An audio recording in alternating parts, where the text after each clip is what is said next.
Hola, ¿qué tal? Esperando que se encuentren muy bien.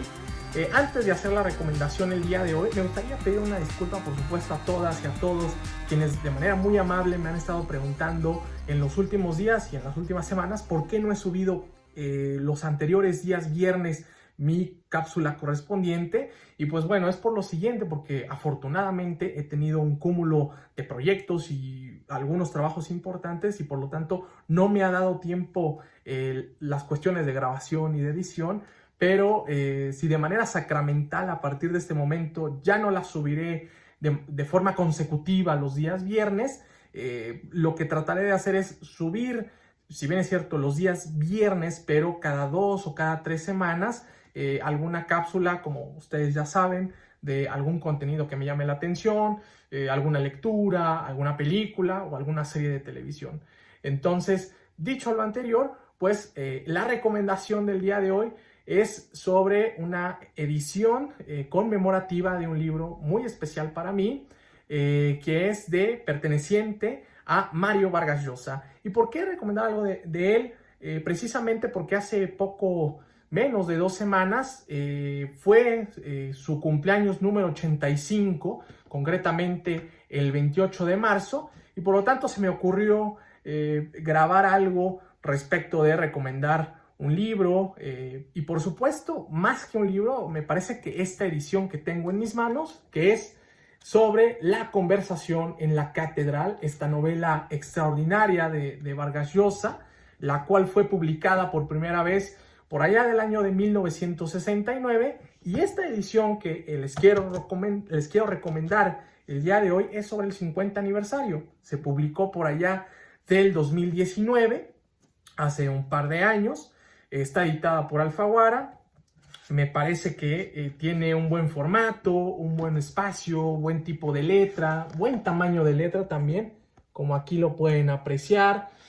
Como ustedes saben, la novela pues es voluminosa, tiene poco más de 700 páginas, y la novedad, o de alguna manera, hay 2 apartados que tiene esta edición, que es una nota muy breve, brevísima, de Vargas Llosa al principio de la novela, en la cual señala que pues este libro al principio, cuando se publicó en aquellos años 60, 70, pues tenía pocos lectores, y a lo largo de las décadas pues ha ido ganando muchos aficionados, por supuesto. Y un apartado al final de la novela que es maravilloso es sobre el proceso de cómo se hizo la novela, cómo fue trabajando la Vargas Llosa, su proceso de investigación, su documentación que realizó extraordinario, y por supuesto algunas cartas que él realiza, o que en aquellos años, en aquellos momentos, en los 60 sobre todo, él estuvo escribiéndose o estuvo carteándose sobre todo con Gabriel García Márquez, Carlos Fuentes, Carlos Barral, por supuesto. Y hay una que a mí en lo personal me llamó mucho la atención, que es de Álvaro Mutis, escrita el 8 de diciembre de 1970, en donde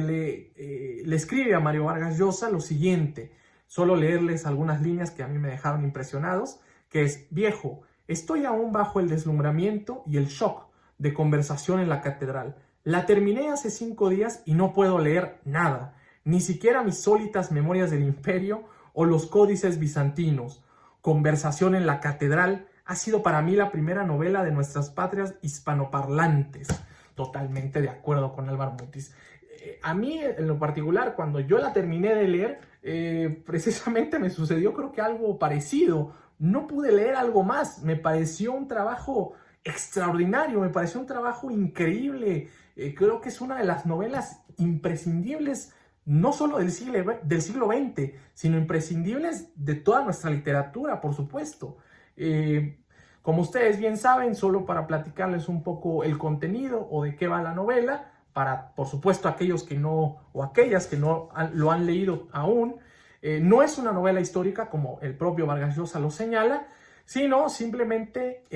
se basa o está contextualizada sobre el ochenio dictatorial del entonces presidente Manuel Odría entre 1948 y 1956 en el Perú, por supuesto, y que gira en torno a una conversación que tiene Santiago Zavala, que era pues una persona perteneciente a una familia burguesa del Perú de aquellos años, de la década de los 50 y de la década de los 40, junto con Ambrosio, un antiguo chofer de su familia que pues trabajó muchos años con ellos. Y por supuesto que la catedral es una cantina, por decirlo de alguna manera, en donde tiene esta conversación, y lo más impresionante es revisar o cómo Mario Vargas Llosa, cómo analiza la dictadura, cómo analiza el tema,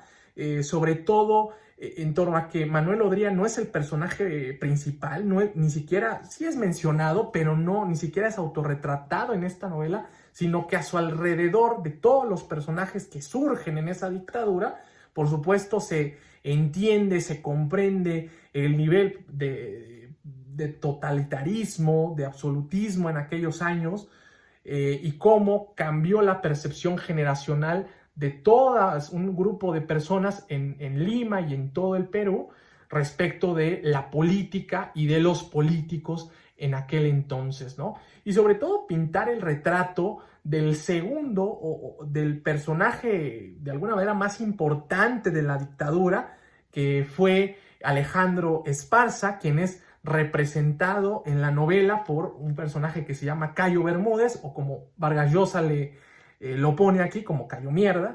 y de alguna forma es el segundo del dictador, y te das cuenta cómo refleja de alguna manera esa impresión de todopoderoso, de que no se les puede hacer nada, de que en algún momento la tragedia de la política, cómo se desenvuelve